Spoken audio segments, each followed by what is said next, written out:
Hi there, welcome back to Learning Curves. I'm Anastasia, and today we're making sunglasses cases. I was trying to figure out something to make as an end-of-year gift for my kids' teachers, and I wanted it to be something that was useful, something that was seasonally appropriate, that was versatile, that I could give to femme teachers, dude teachers. It takes about 20 minutes per case, and it's a great project to use up scrap fabric. These sunglass cases are fully lined, no raw edges anywhere, fully reversible, closable. Ugh, these are just so good. For each case, we will need 2 pieces of fabric, inside and outside. They can be the same or different, that are 7.5 inches square. So 7.5 inches tall, 7.5 inches wide. That includes a 1/4 inch seam allowance all the way around. Then we need 1 piece of batting that is 7 inches square. I used some leftover cotton quilting batting. Then for closing this case, if you would like to close it, I do like closing it. I used 1/8 inch wide elastic, but you could use rope elastic, which is smaller, or you could use 1/4 inch wide elastic, which is of course wider. Alternatively, if you don't have or don't want to use elastic, I'll show you how you can just use a strip of fabric. That of course won't be stretchy and it adds 2 extra steps and some more time. But if you don't want to use elastic, then you'll need a piece of fabric, whichever of your fabrics that you like, that is 1 inch by at least 3 inches. 3 inches is good for a button that's about 3/4 inches in diameter.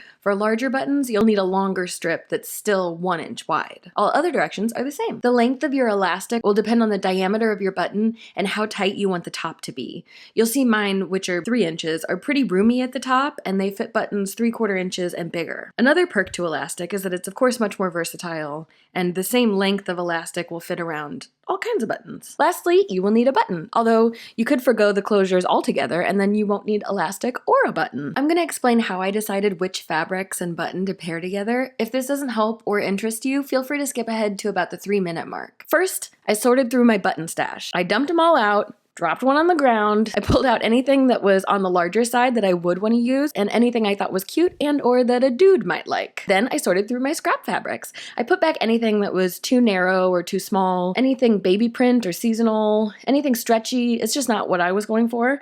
And I kept out anything that I thought was cute and or a dude might like. Not only is this a great project for using up your fabric remnants, but it's also a reinforcement of your ADHD diagnosis. Half-finished project. That was just, I don't remember it. Whatever. I had a lot of fabric still out, so I loosely sorted them by color, and then I went through pairing up potential combinations of fabrics. I knew that I wanted this to be fully reversible, and I wanted it to be versatile. You can absolutely use the same fabric on both sides. You don't have to make it fully reversible. We'll talk about hand sewing clothes versus machine sewing in a little bit, but since I was making these as gifts for people whose tastes I'm not super familiar with, I wanted to pair 2 complementary but different fabrics, so the recipient will hopefully like at least one of them. Then matching up the buttons with the fabric pairings really made the vision come together, and they were so cute! So now that we have our materials all selected, we need to press our fabrics so that our measurements are accurate. And we need to press our batting. The batting is rather awkward to iron. It's very stretchy and it feels like it's sticky beneath the iron, like the iron feels like it's kind of sticking to it. It doesn't glide over the batting like it does over most fabrics.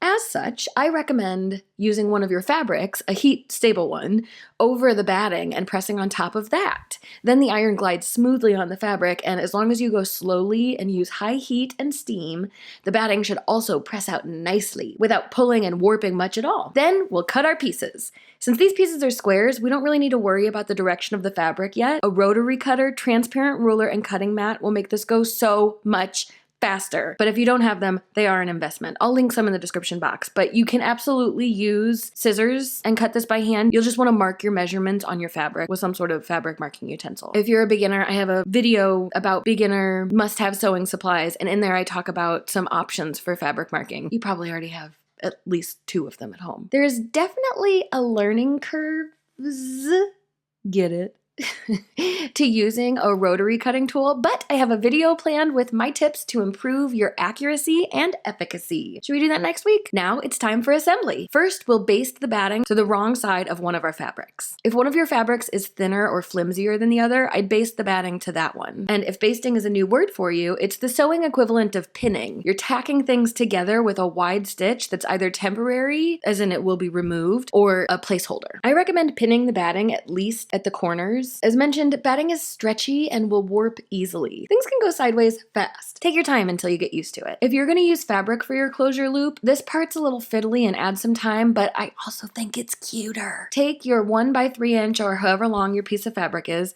press it in half, wrong sides together. That's unusual. Wrong sides together, long ways. Then open it up and press each half in towards that center crease.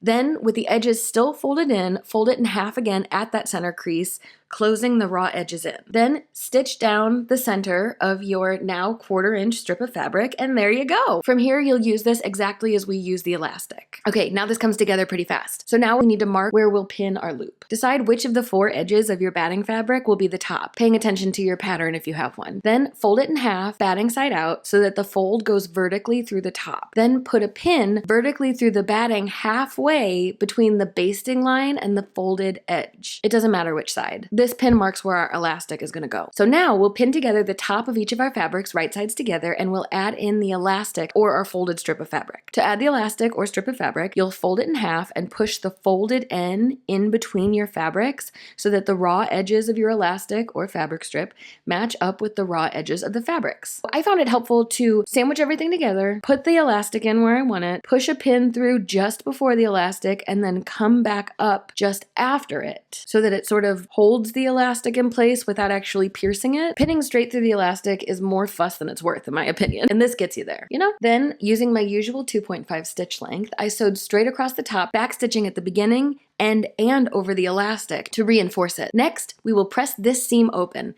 Usually when you press a seam open, you press the seam allowance of each piece back onto itself, but since the batting side is already so thick, I left both seam allowances on the non-batting fabric side. Then you'll fold the entire piece in half long ways so that each fabric folds over itself, right sides together. We'll be sewing the entire way around, skipping a couple of inches on one fabric's long side so we can turn this right side out. For pinning, I recommend pinning at the seam allowance at each of the 4 corners, although you can leave the last one if you know which one's going to be the last one, and then 1 pin for each fabric side. I like to pin 1 pin in the wrong direction to indicate where not to sew, so I'll use a pin with a ball head because I don't like them, and pin that with the ball towards my needle, the way that I'm going to be sewing, so it's more of a pain to take the pin out. It's my reminder. Stop. You're going to be upset if you don't take this pin out. And for this, again, I did my usual 2.5 stitch length. We're so close! Now we'll remove our pins, trim our threads, and trim our corners so that they turn more neatly and we have less bulk in the corners. Now we'll turn the entire project right side out and fold 1/2 into the other. It doesn't matter which, but I did find that it was often easier to have the batting side out and the non-batting side inside. Regardless, we'll press the top of our case, making sure each fabric stays on its side, unless you don't care, and I love that for you. Now we'll top stitch the whole way around. I stitched about a 1/4 inch from the top on a 3 stitch length, but you can stitch closer to the edge and choose your own adventure on stitch length. Now the penultimate step, closing our remaining opening. You can do this on the machine, but I prefer to do it by hand. With either method, I recommend pressing the opening before you sew it closed. The reason I prefer hand sewing it closed is because it's invisible and I think it looks more professional and hand done. I'll put a link in the description box to the video I made of my favorite hand sewing stitch, which is what I'm using here. But if you do want to do this by machine, which is certainly faster, you just top stitch over the opening as close to the edge as you can get using your usual stitch length. So I'd use 2.5. Now, at last, we sew on the button. To ensure this is fully reversible, I sewed the button directly across from the loop at the very top of the seam. So like between and through both fabrics. Would it be helpful for me to make a video about how to sew on a button? I'm happy to do it. I think that's it. Thank you so much for watching. If you like this video, please like this video and please consider subscribing. I have so much more summer fun up and coming on this channel. A beach tote, a swimsuit cover-up, some outdoor cushions I've been wanting to finish forever. Last but certainly not least, a huge public thank you to all of the faculty and staff at Name Redacted School. We need to do better by our teachers in the States, and this is literally the least I can do. Have a great week. Bye.